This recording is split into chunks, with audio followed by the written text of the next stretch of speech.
Good evening, everyone. My name is Tess Baker, and I represent Green Tech Reefs from Valdosta State University. This evening, I am going to tell you about a love story. For nearly 2 years, I have been smitten with corals. I was infatuated with their bright colors, their intricate structures, and let's face it, they inhabit some pretty pristine real estate. They are the ocean's pretty boys. But alas, I found I cannot do long-distance relationships.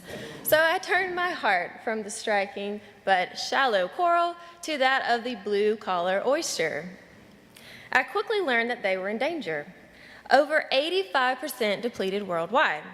So we had to come up with a solution to save our relationship.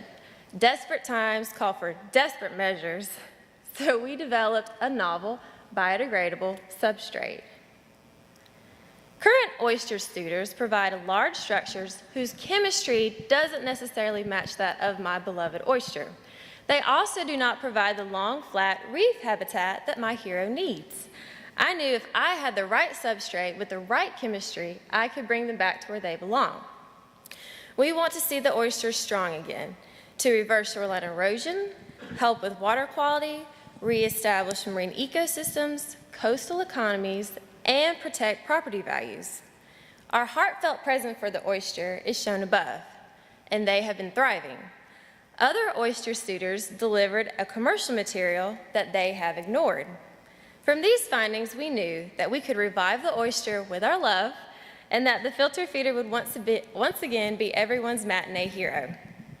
Like any great romance, there are supporting actors. The state of Florida gave us permits and locations where we can rendezvous and flourish. And now that the basic research is done, an established concrete company has started to manufacture our substrates. And the patent office has made it official 3 times over with lots and lots and lots of paperwork. Our romance is just starting to bloom. We want the oyster to reclaim its place as the bivalve we know it can be. And others want that as well. The state of Louisiana alone has set aside $50 billion to address coastline erosion, which involves bringing this creature back. And in the Chesapeake, various agencies are addressing issues of water quality, as we speak. And while our substrate wilts like a dozen roses, its legacy is an energized, economical, green tech oyster bar.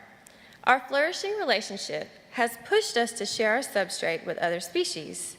This past week, one of our key partners, the state of Florida, has issued our restoration efforts for corals off the Florida Keys near the Dry Tortugas. Unlike the infamous Rhett Butler, we not only give a damn about this relationship, but we believe this is the future of artificial reefs. Thank you. Great job, Tess. Kelly. Excellent presentation. Thank you. What can you tell us about the artificial reef market? Who are the customers, and how does one, other than the wonderful societal impact of bringing the oysters back, how does this become a business? Yeah. Well, right now it's focused on restoration projects, and in these areas there are lots of those going on, and they are government funded. So you would be seeking state and federal contracts, and you would be contracted out for these restoration projects. Jeff.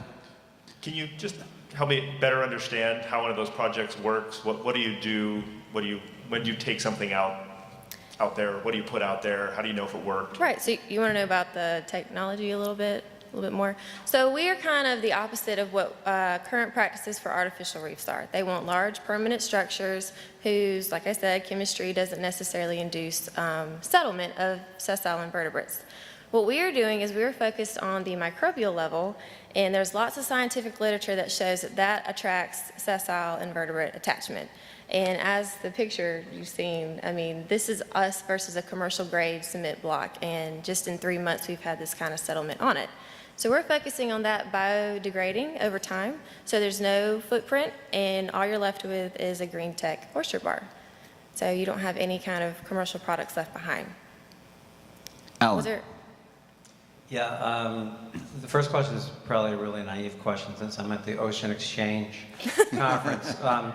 But other than nitrogen, which I know, do oysters take any other pollutants out of the ocean? Oh, yes, they filter a variety.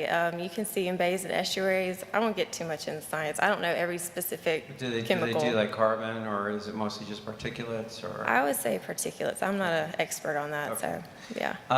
But my more business-oriented question was, do you have enough experience with your reefs yet to, have you validated that they can become self-sustaining with the initial reef installation?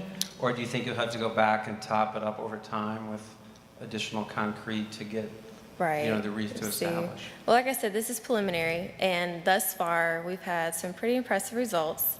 As far as time for degradation, we don't have that yet because this is preliminary, but overall, it's very sustainable and very scalable.